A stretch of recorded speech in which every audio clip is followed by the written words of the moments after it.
The map on the conference table showed 6 towns circled in red: Sarajevo, Gorazde, Bihać, Tuzla, Zepa, Srebrenica. 6 places the United Nations had declared safe areas. 6 places where Bosniak civilians were supposed to be protected by international mandate, defended by the weight of multilateral agreement, and shielded from the artillery that had been grinding this country apart for 2 years. The man standing over that map wore the rank of a lieutenant general. He had commanded the regiment that stormed the Iranian Embassy in 1980. He had negotiated the Argentine surrender in the Falklands. He had spent a career in the most demanding theater of operations the British Army could devise, and he understood one thing about the map in front of him with absolute clarity. The circles meant nothing. Serb forces on the ground continued to attack UN safe areas in Bosnia, and the UN peacekeepers were unable to fight back, as the mandate did not give them authority to do so. The circles were geometry. They were paper. They were the product of Security Council resolutions, drafted by men who had never stood in a town being shelled from 3 sides simultaneously and looked a civilian in the face and explained what a safe area meant. Lieutenant General Sir Michael Rose assumed command of the United Nations Protection Force in Bosnia-Herzegovina on January 23, 1994, replacing Philippe Morillon amid escalating violence in the Yugoslav wars. He was not a diplomat inserted into a military uniform. He was commanding officer of 22 SAS from 1979 to 1982, as part of which he was in control of the operation to free the hostages of the Iranian Embassy Siege in 1980. 2 years later, Rose played a prominent role in the Falkland Islands War with Argentina. He led the operation that regained Mount Kent, which overlooks the capital, Stanley, and subsequently negotiated the Argentine surrender that ended the conflict. He was a man whose professional biography was a catalog of moments where the right decision and the officially approved decision had frequently been different things, and where the right decision had won. Bosnia in January 1994 was a country being eaten alive. The war had been running for almost 2 full years. The Bosnian Serb Army, the Vojska Republike Srpske, the VRS, had imposed a siege on Sarajevo that would ultimately last 44 months, the longest siege of a capital city in the history of modern warfare. The siege of Sarajevo on April 5, 1992, by the armed forces of the newly formed Republika Srpska under General Ratko Mladic, along with the overrun of Srebrenica and Zepa, would mark an all-time low for the international community. Towns across eastern Bosnia were being systematically surrounded, shelled, and starved. The population of Gorazde, a Muslim-majority city in a river valley in eastern Bosnia, was surviving on whatever could be smuggled through mountain tracks in the dark. Srebrenica, another designated safe area, had been formally placed under UN protection in 1993, but was encircled by VRS forces who controlled every road leading into it. The mechanism designed to address this had a structural flaw built into its architecture that anyone who had actually commanded troops under fire would have identified immediately. The procedure to request air support was quite difficult, as it involved the dual key of both UN and NATO approval. UN approval required contact with the United Nations headquarters in New York City, making effective coordination nearly impossible given the difference in time zones. The sequence that had to occur before a single NATO aircraft could release ordnance against a Serb artillery position was the kind of bureaucratic labyrinth that worked perfectly in peacetime planning exercises and catastrophically in real engagements. Even after some simplification, all requests first had to be processed through the UN Air Operations Center in Kiseljak, then pass up the entire UNPROFOR chain of command to Akashi. After Akashi approved the request, he would make a request to NATO commanders, who then had to pass orders back down their chain of command and coordinate with forces on the ground. Due to the difficult dual-key authorization measure, NATO did not fulfill its close air support mission for several months. Mortar rounds do not wait for Yasushi Akashi to process a request form. Serb tank columns do not pause at the edge of a safe area while authorization passes between time zones. Rose understood this the moment he was briefed. He also understood something that many of his diplomatic counterparts had not grasped. The man he was replacing had been a conventional peacekeeping commander operating in an unconventional war. Rose was something else entirely. He knew exactly what small teams of highly trained men could accomplish in environments that had defeated every conventional approach. He had built those teams, he had led them, and he had brought them with him. In 1994 to 1995, Lieutenant General Michael Rose, who had been the CO of 22 SAS and Director Special Forces during the 1980s, commanded the United Nations Protection Force mission in Bosnia and Herzegovina. Needing a realistic appreciation of the situation in a number of UN-mandated safe areas that were surrounded by Bosnian Serb forces, he requested and received elements from both A and D squadrons. What happened next sits in that particular space between official sanction and operational necessity, where the SAS has always been most effective and most uncomfortable to acknowledge. The cover was elegant in its simplicity. Elements of A Squadron subsequently covertly inserted into Bosnia, masquerading as the SAS Signal Squadron, then deploying as United Kingdom Liaison Officers, UKLOs, working for the UN. To better blend in with other regular forces, the SAS men wore blue UN berets and carried standard-issue weapons, such as SA-80 assault rifles. Once deployed, the SAS used their UKLO remit as a cover to carry out several intelligence-gathering operations, essentially becoming Rose's eyes and ears in the region. The blue beret was the camouflage. The SA-80 was the prop. Underneath the costume was a man who had spent months on a Welsh mountain in winter, qualifying for one of the most selective regiments in the world, and who was now slipping into besieged cities to gather intelligence that no satellite could collect and no aircraft could interpret. The tasks were exactly what Rose needed, and exactly what the formal UNPROFOR mandate could not provide through conventional channels. The operators deployed with standard British Army uniforms, UN blue berets, and SA-80 assault rifles to hide in plain sight under the official cover as UK liaison officers. They established the ground truth in the besieged enclaves.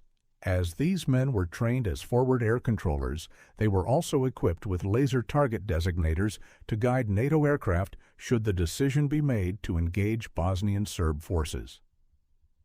This last detail is important. They were not merely observers. They were not just intelligence gatherers photographing Serb positions for later analysis. They were men capable of calling in and directing airstrikes from the ground. They were the link between what was happening on the dirt of a Bosnian valley floor and what NATO aircraft circling at altitude could do about it. The intelligence picture they built was the kind that could only come from men physically present in the places being described. Tasks reportedly performed included assessing disposition of all forces, strengths, deployments, morale. The SAS carried GPS navigation equipment in order to accurately map out the areas they deployed to. Tasks included liaison with local commanders to ensure the mapping process could be completed, locating and marking suitable drop zones for UN food drops, ensuring that the much-needed aid reached the right people, and providing forward air controller capability, calling in airstrikes to cover UN food convoy moves through Serb lines, food convoy routes through Serb lines, drop zones for humanitarian aid, force dispositions. These were the operational priorities of a peacekeeping force trying to keep civilians alive inside a blockade, and the SAS was supplying the data that made those operations survivable. Rose knew where the checkpoints were. Rose knew where the VRS had concentrated armor. Rose knew the difference between a Serb position that would fire on a humanitarian convoy and one that would wave it through because his men had been sitting close enough to those positions to count the troops and assess their temperament. The crisis that tested all of this most severely arrived in April 1994. The town of Gorazde, sitting in a valley in Siege, eastern Bosnia along the Drina River, had been designated a UN-safe area. Rumors of Serb atrocities against the Muslim population in and around the town of Gorazde promoted Rose to send the SAS in for a look. What the SAS found when they arrived was a town under siege by VRS forces who had already crossed into the designated exclusion zone and were pressing toward the hospital at the center of the valley. The SAS team took up positions inside a bank building and began transmitting intelligence directly to Rose's headquarters. Once inside, the SAS took up position in a bank and called in regular situation reports. During a Serbian attack, SAS-controlled NATO airstrikes were called in against Serbian tanks and artillery. On April 10 and 11, 1994, UNPROFOR called for NATO air support. UNPROFOR called in airstrikes to protect the Gorazde safe area, resulting in the bombing of a Bosnian Serb military command outpost near Gorazde by two US F-16 jets. This was the first time in NATO's history it had ever attacked ground targets with aircraft. The SAS forward air controllers on the ground in Gorazde were part of the chain that made those strikes possible. They were in the town. They had eyes on Serb positions. They had the laser designators that could bridge the gap between a pilot circling above cloud cover and a specific tank 200 meters from a hospital entrance. The Bosnian Serbs responded to the airstrikes by taking 150 UN personnel hostage. On April 15th, a French Super Étendard on a photo reconnaissance mission was hit and damaged, and the next day a British Sea Harrier was shot down. Both aircraft were hit by Manpad's 9K-38 Igla missiles. Also, on April 15th, two British SAS soldiers on the ground, operating as air controllers on the front line, came under Serb heavy fire. One Special Air Service British soldier was killed and another wounded, while 150 UNPROFOR soldiers were taken hostage. That SAS trooper was killed in a Land Rover that came under fire, while his team was attempting to find an exfiltration route out of the town. He was not the only casualty.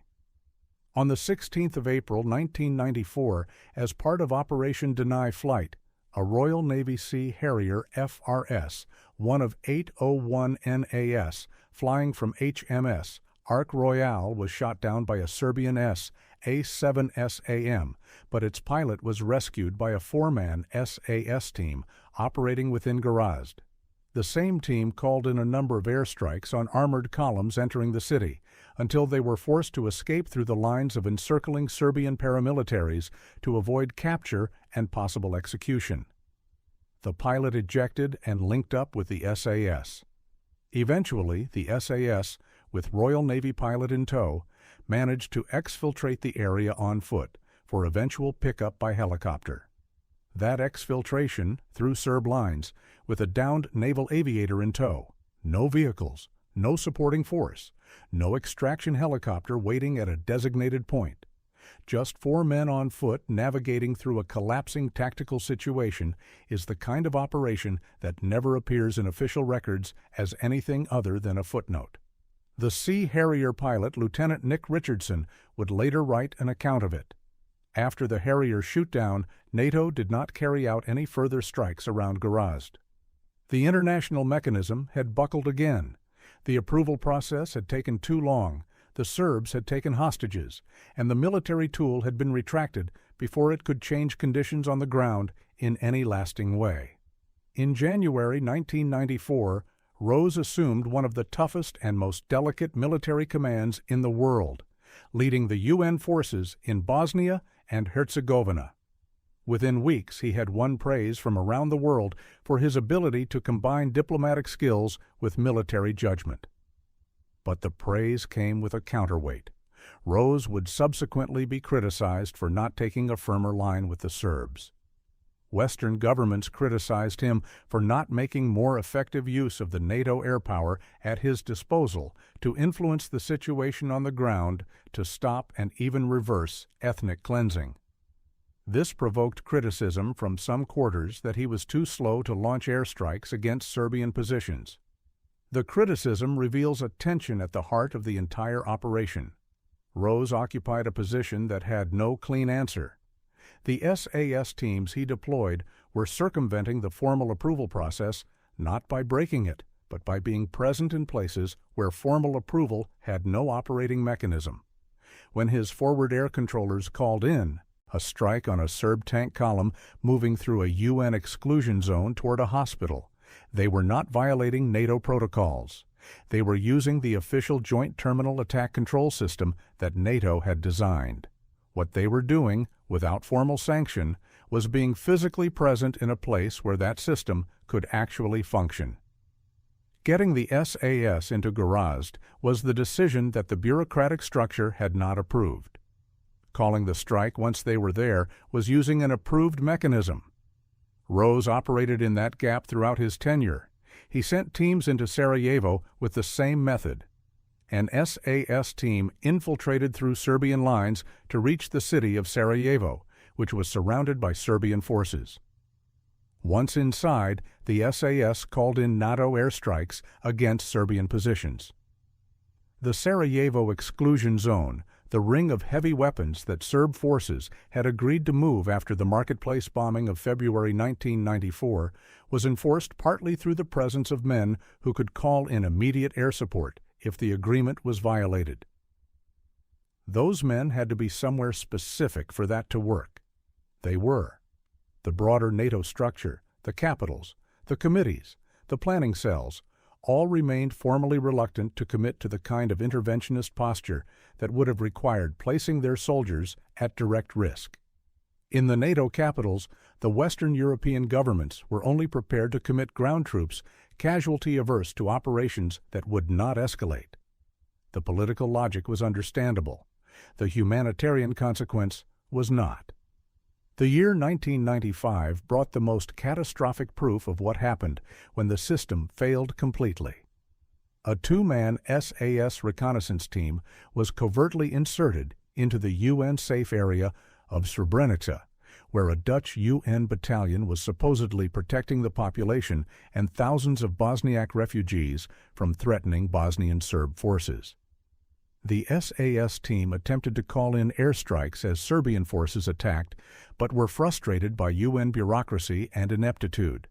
They were finally ordered to withdraw, and the city fell to the Bosnian Serb army, led by General Ratko Mladic in July 1995, resulting in the genocidal execution of some 8,000 civilians. Two men who had slipped into Srebrenica under the same cover formula that Rose had been using for over a year. Two men with laser designators and communications equipment, and the technical capability to direct air power against the VRS armor closing on the town. When Serb forces launched a major offensive to take the town on 6 July, the Dutch forces deployed requested NATO airstrikes twice to halt the Serb advance. UN commanders repeatedly rejected the requests. UNPROFOR denied approval for airstrikes requested by the Dutch peacekeepers as the Bosnian Serb forces approached. The Srebrenica massacre was the July 1995 genocidal killing of more than 8,000 Bosniak Muslim men and boys in and around the town of Srebrenica during the Bosnian War. It was mainly perpetrated by units of the Bosnian Serb Army of Republika Srpska under Ratko Mladic. The massacre constitutes the first legally recognized genocide in Europe since the end of World War II. The SAS team had been there. The capability to respond had been present. The permission to use it had not been granted. Rose was no longer in command when Srebrenica fell. He had left Bosnia in January 1995 at the end of his 12-month term. The institutional failure that permitted Srebrenica was not his failure. But the contrast between what his teams had been doing in the preceding year, threading into besieged cities under cover, calling in strikes when the moment required it, establishing the ground truth that diplomats in New York could not see, and what happened in Srebrenica in the absence of effective action, draws a line through the entire period that demands examination. The Dayton Agreement was signed in November 1995, largely as a result of the bombing under Operation Deliberate Force and changes in the battlefield situation. The belligerents in the Bosnian War met in Dayton, Ohio, in November 1995 and signed the Dayton Accords, a peace treaty. As part of the Accords, NATO agreed to provide approximately 60,000 soldiers of the implementation force. The war was over. The killing had stopped. What remained was the machinery of accountability. And that machinery had a problem. The men who had ordered the camps, the ethnically cleansed towns, the mass executions, were still walking free inside Bosnia and, in several cases, inside Serbia. The International Criminal Tribunal for the former Yugoslavia, established in 1993, had issued indictments. It had no enforcement arm. The first NATO arrests were carried out by SAS, who brought with them ample experience in manhunting from Northern Ireland. The shift from covert intelligence operations during the war to targeted arrest operations in the aftermath was, for the regiment, a transition in role but not in method. The tools were the same. The disciplines were identical. The men who had spent 18 months wearing blue berets and threading through Serb lines to call in airstrikes were the same men now conducting detailed surveillance on specific individuals in specific locations. The operation that confirmed the post-war SAS role to the world happened on the morning of July 10, 1997. On July the 10th, 1997, a NATO SFOR-sanctioned operation was launched by the SAS in Bosnia against suspected Serbian war criminals. Operation Tango would involve simultaneous swoops on suspects in and around Prijedor. Prijedor was a town in northwestern Bosnia where some of the most systematic atrocities of the entire war had occurred. Between April and August of 1992, the municipality's Muslim and Croat population had been subjected to a campaign of mass arrest, detention, and murder. More than 52,000 non-Serbs, mainly Muslims, were ethnically cleansed, that is, killed or expelled. 2 men were the targets. Milan Kovacevic was the president of the executive committee of the Municipal Assembly of Prijedor from January 1991 to March 1993. He also served as the vice president of the municipality of Prijedor crisis staff after the crisis staff took over control of the town of Prijedor in April 1992. He was an anesthesiologist by profession and most recently served as the director of the Prijedor Medical Center. As the vice president of the crisis staff, Kovacevic played a key role in the crimes that occurred in the municipality of Prijedor between April and August 1992. Most importantly, the establishment and operation of concentration camps targeting Bosnian Muslims and Bosnian Croats, including the Omarska, Karaterm, and Ternopolje concentration camps. The second target was Simo Drljača. Drljača was a former police chief suspected of orchestrating the ethnic cleansing of Prijedor's Muslim population. He was also suspected of helping other suspected war criminals by providing false documents and safe houses. The Prijedor operation was carried out on the basis of a sealed indictment and a secret arrest warrant, which Judge Elizabeth Odio Benito confirmed on March 13, 1997.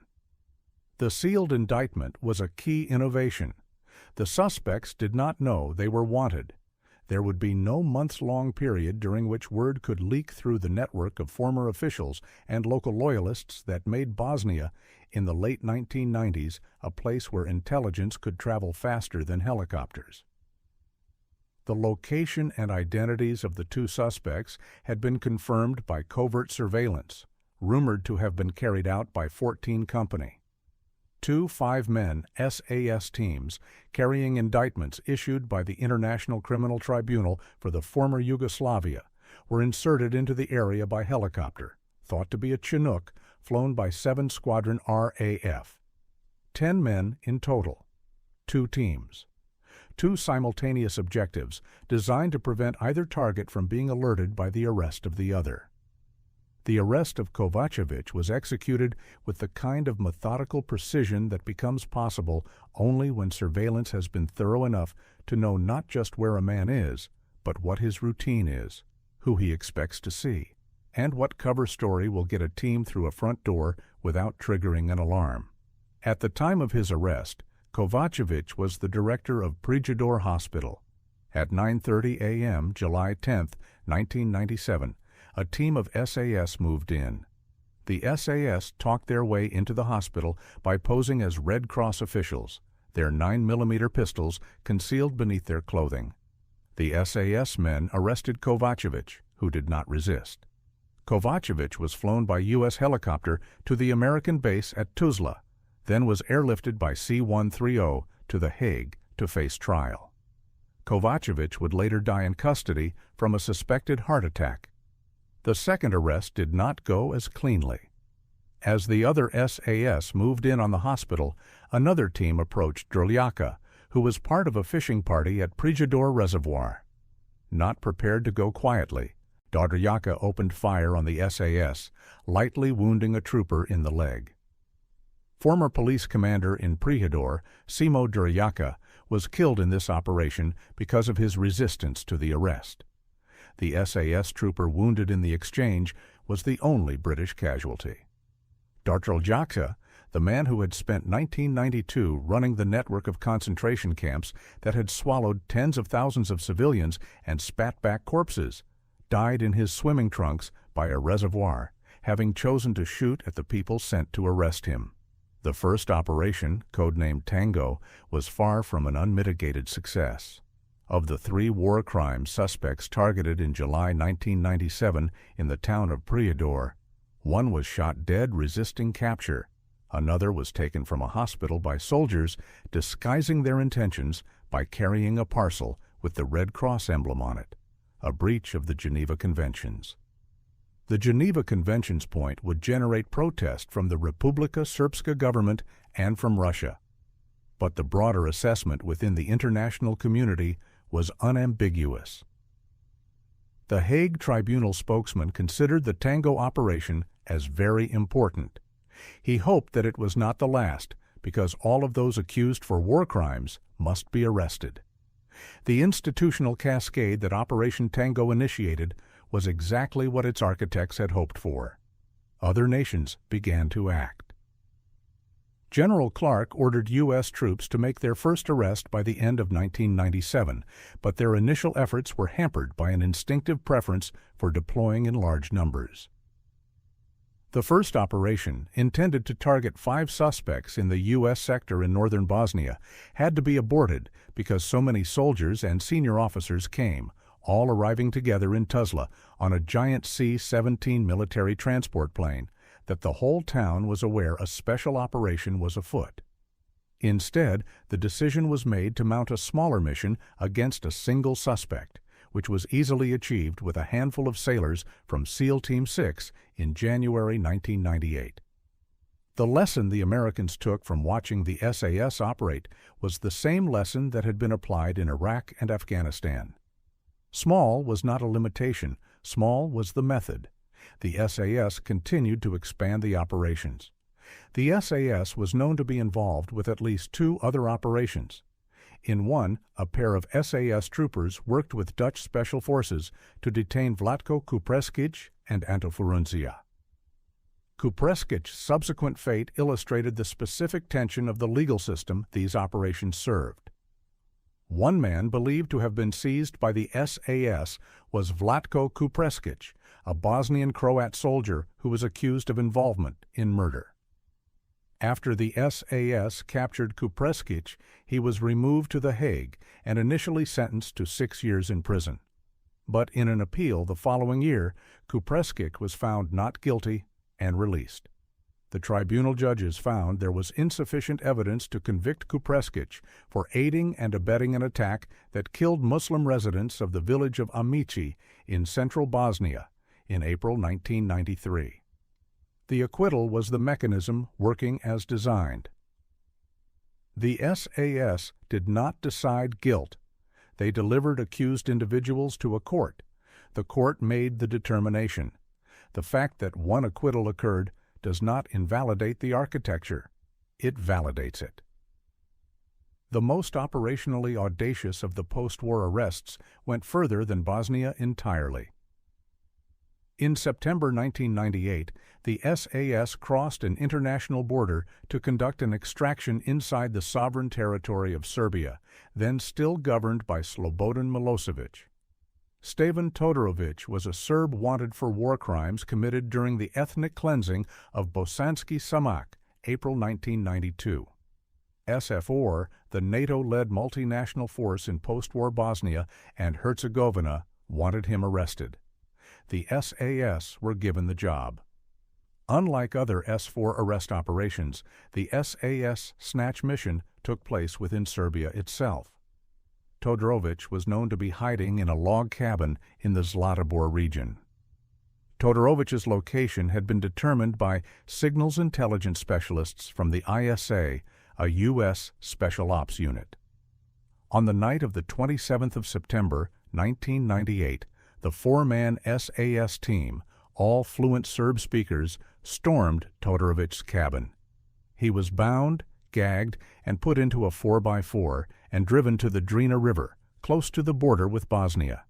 He was bound, gagged, and put into a 4x4 and driven to the Drina River, close to the border with Bosnia. Once at the river, the SAS loaded Todorovic into a Zodiac-style inflatable boat and took him across and over the border, where he was bundled into a waiting helicopter and flown to Tuzla for formal arrest. Stevan Todorovic was police chief and a member of the Bosnian Serb crisis staff in Bosanski Samak in 1992 to 1993. He persecuted non-Serb civilians on political, racial, and religious grounds. Over a period of 8 months, Todorovic beat and tortured men and ordered and participated in the interrogation of detained persons, ordering them to sign false statements. He was sentenced to 10 years' imprisonment. The operation codenamed Ensue was conducted inside a country the SAS had no legal mandate to operate within. The Ministry of Defense had authorized it. The Serbian government of Slobodan Milosevic had not been consulted.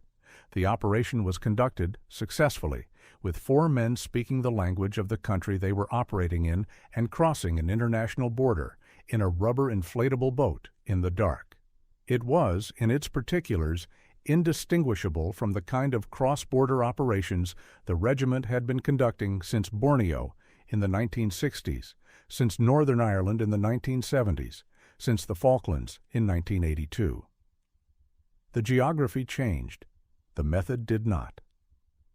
On the 2nd of December 1998, General Radislav Krstić was traveling in a convoy near the village of Vrsari in the Republika Srpska in northern Bosnia, when members of 22 SAS, backed up by a Navy SEAL unit, blocked off the convoy, disabled Krstić's vehicle with spikes, and arrested him.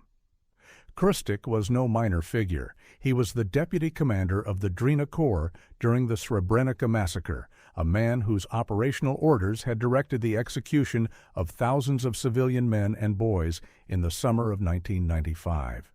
His capture was the kind of result that could only come from sustained surveillance, meticulous planning, and the willingness to operate in a politically complex environment without being deterred by the complexity.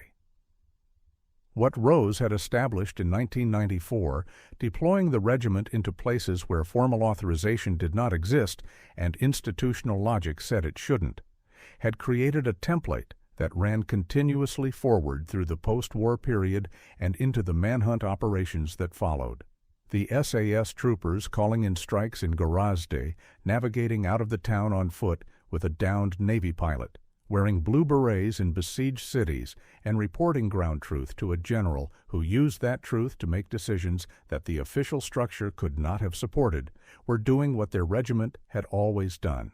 Rose's principal writings include Fighting for Peace, Bosnia, 1994, published in 1998 by Harville Press, which provides a first-hand account of his tenure commanding United Nations Protection Force operations amid the Bosnian conflict, emphasizing constraints on peacekeeping mandates and the imperative for impartial enforcement. The book's existence is itself a statement. A man who commanded a peacekeeping force whose mandate forbade offensive action wrote about the year he spent deciding what that mandate could accommodate and what it could not. Rose critiqued elements within NATO and UN leadership for pushing bomb-happy airstrike policies that undermined impartiality and risked turning peacekeeping into warfighting without adequate ground troops. He was not an advocate of unlimited force. He was an advocate of understanding exactly what you could do with the force you had, deploying it with precision in the specific places where it would achieve the specific outcome you needed, and not asking for institutional permission that would never arrive in time to matter. He was, in other words, exactly the kind of officer that a regiment built on the principle of small teams, achieving disproportionate effects through surprise and precision, inevitably produces when it reaches the level of command that sends those teams in. During the 1990s Bosnian conflict, SAS liaison teams communicated directly with warring factions. Teams in Bosnia and Herzegovina later hunted indicted war criminals. That is the official summary. 2 sentences. They cover 5 years of operations that included men killed in action, calling in airstrikes from a besieged city, a downed aviator exfiltrated through enemy lines on foot, concentration camp architects arrested in hospitals and by lakesides, and a war criminal extracted in a rubber boat across an international river at midnight. 2 sentences. The sentences are true. They are also spectacularly insufficient. The long reach of what Rose started in January 1994, that willingness to use the tools the regiment provided in places where no one had formally said yes, but also no one had formally said no, echoes through the entire post-war period in Bosnia and beyond. The intelligence that the UKLO covered SAS teams gathered fed the decisions that kept humanitarian convoys moving. The forward air controllers whose presence in Gorazde made NATO strikes possible in April 1994 proved what ground-integrated air coordination could achieve. The arrest operations that followed the Dayton Agreement demonstrated to the entire international community that accountability for mass atrocities was not a fantasy printed on a tribunal charter, but an operational reality that men with the right training would execute, regardless of how many political arguments ran against it. The efforts of the SAS and other special forces in Bosnia were pivotal in demonstrating that impunity for war crimes would not be tolerated.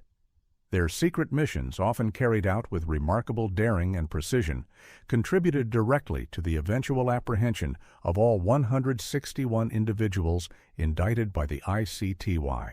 161 people. The international community had never before pursued accountability at that scale.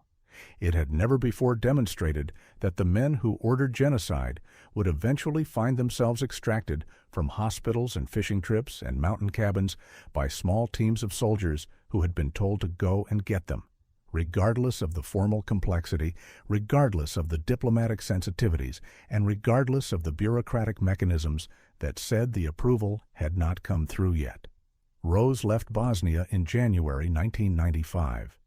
Rose was Commander, United Nations Protection Force, in Bosnia-Herzegovina from 24th January 1994 to 23rd January 1995. His service in this period was recognized on 5th May 1995 when he was awarded the Distinguished Service Order. He had spent 12 months commanding the most politically constrained military operation of his career with the most unconventional methods available to him. He had sent the regiment into places it had no formal authorization to enter, and what his men found in those places had kept people alive, called in strikes that stopped tank columns, and built the intelligence picture that would eventually fuel a years-long manhunt for the architects of the worst atrocity on European soil since the Second World War. The system was broken. The dual key was a mechanism designed by committees that did not understand what artillery rounds do to civilian buildings when they arrive at 2 in the morning. The safe areas were geographical designations maintained by soldiers who were not permitted to fight. The institutional logic of the entire structure was the logic of a peacekeeping doctrine designed for the kind of war that Bosnia was not. Rose understood this, deployed his men into the spaces between what the system could do and what needed to be done, and trusted that the regiment's institutional DNA, the ethos distilled from North Africa to Northern Ireland to the Falklands, would fill the gap between authorized and necessary. It filled it. In Gorazda, in Sarajevo, in Prijedor, in the Zlatibor region of Serbia, on a night in September 1998, it filled the gap. One man, one decision, one institutional culture, powerful enough to operate in the absence of permission. The blue beret was the cover. The laser designator was the tool. The regiment was the method. And the method worked.